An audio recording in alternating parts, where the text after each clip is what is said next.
She raised her glass, smiled for the room, and called me her starter husband. I set my champagne down and started counting to 10.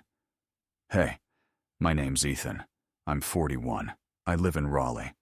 And for 8 years, I was married to a woman I thought I understood. Today's story is about the night my wife turned our marriage into a party trick, and how I dismantled the empire I'd quietly built beneath her career. The party was loud in that curated way. A boutique firm launch with rented brick, Edison bulbs, and a step and repeat that begged for hashtags. Colleagues in curated navy, partners with courtroom smiles, new grads practicing gravitas by the cheese board.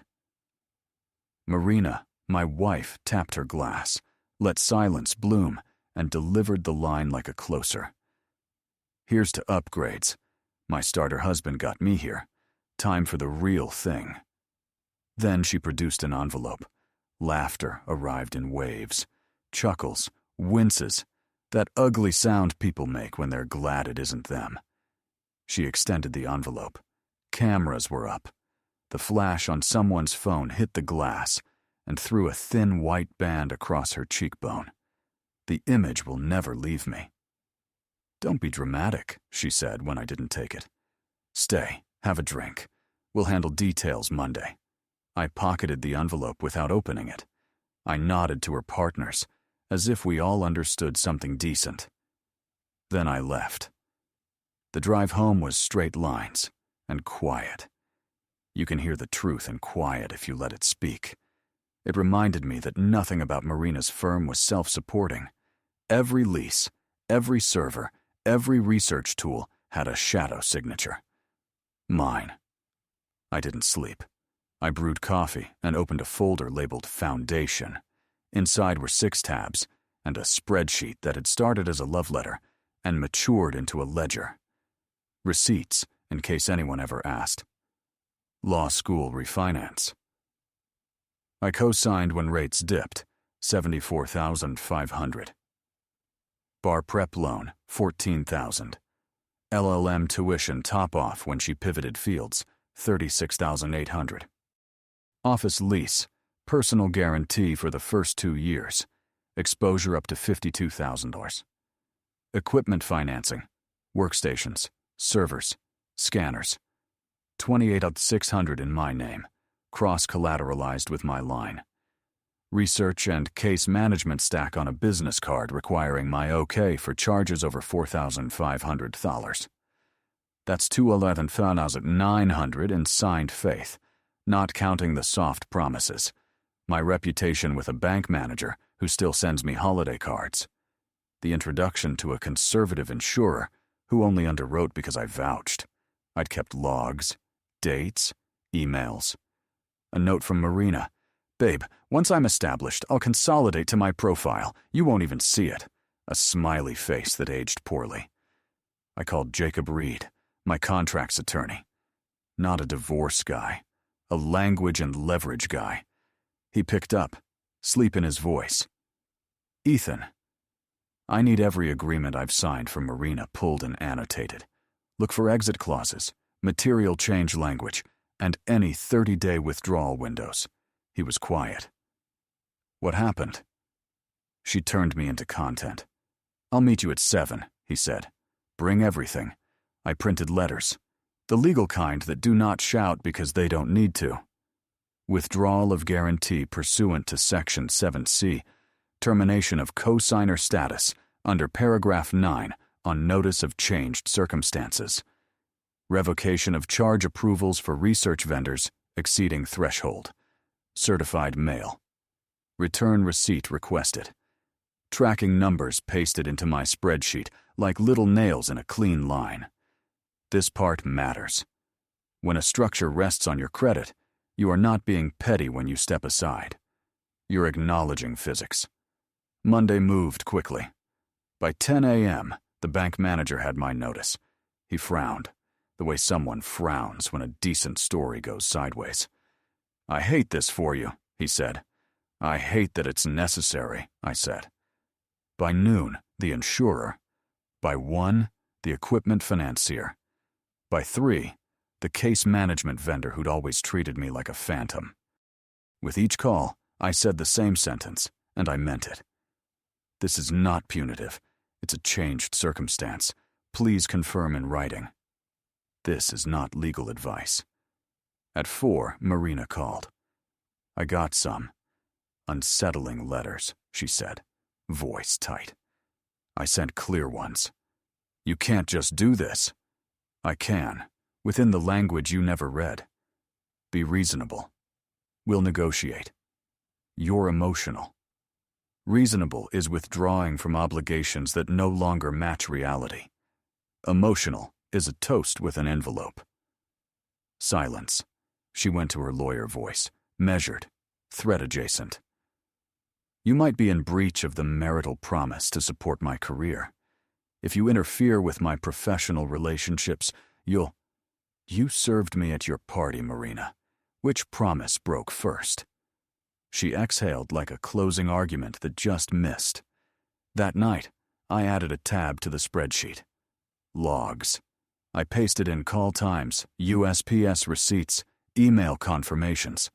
I screenshotted the vendor portal showing my role as guarantor, and then, later, that role toggled to pending removal, not for drama, for sanity. Receipts quiet the mind.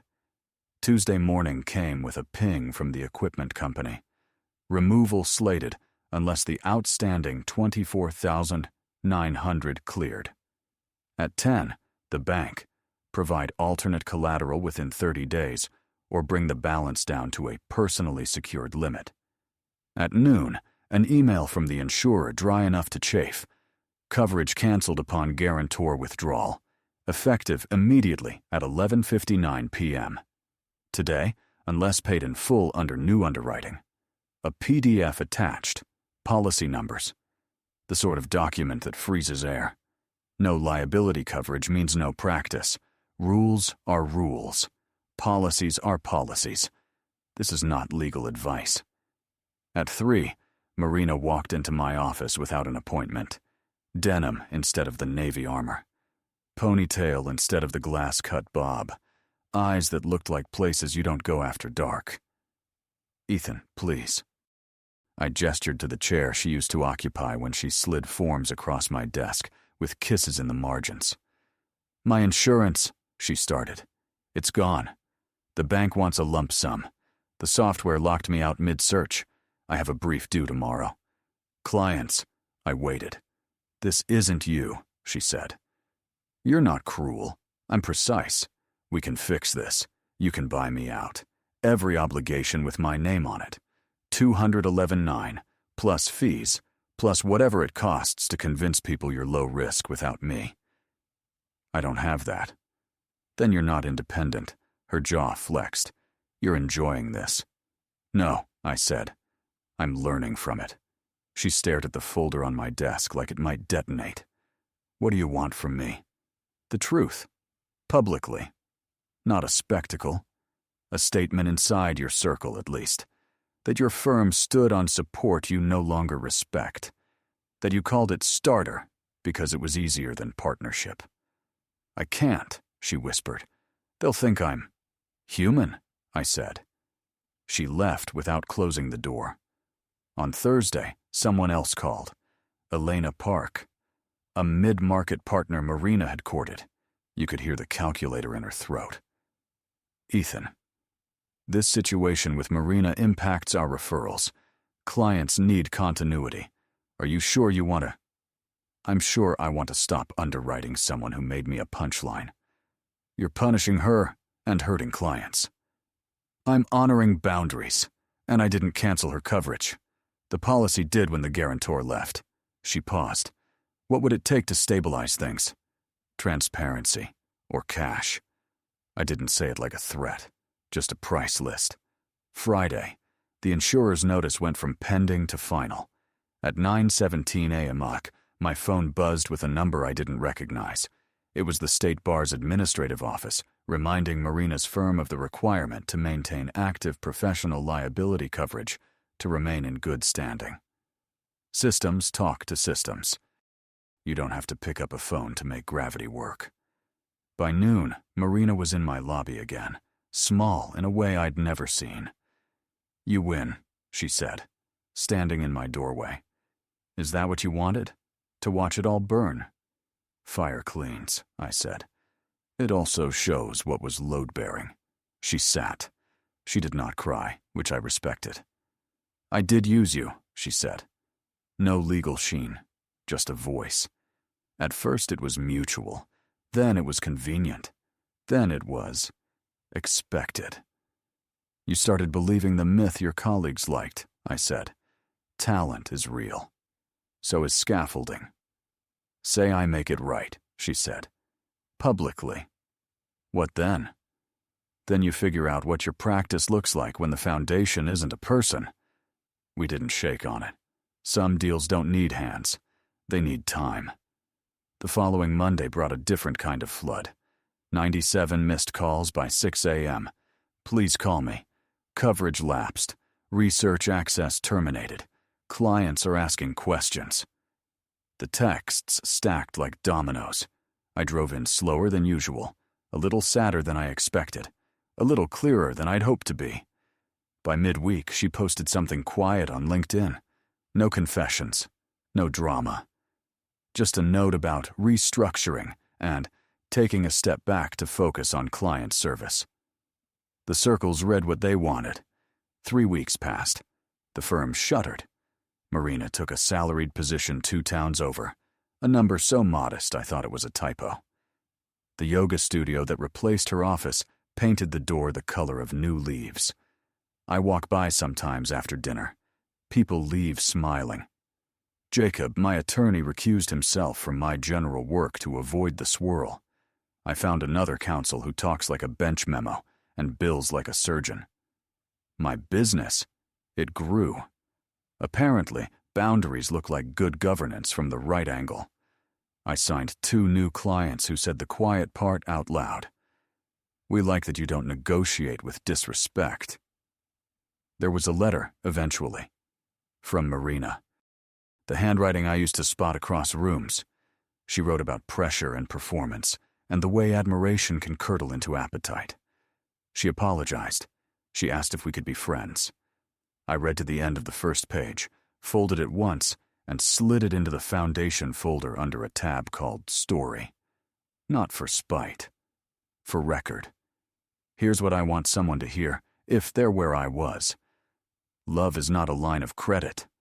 Partnership isn't an elevator to a higher floor.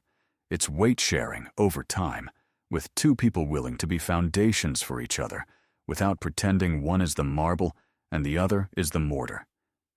If you're still with me, take a second to hit like and subscribe.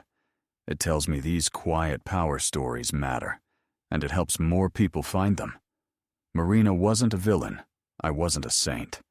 We were a structure with stress spread wrong, until a party trick turned into an audit. The numbers didn't lie. The logs didn't lie. My stomach didn't lie. This is not legal advice, but it is a lesson. Read what you sign, respect who signs with you, and never mistake generosity for a blank check. Foundations don't demand attention. They hold until they don't. Some bridges carry traffic both ways.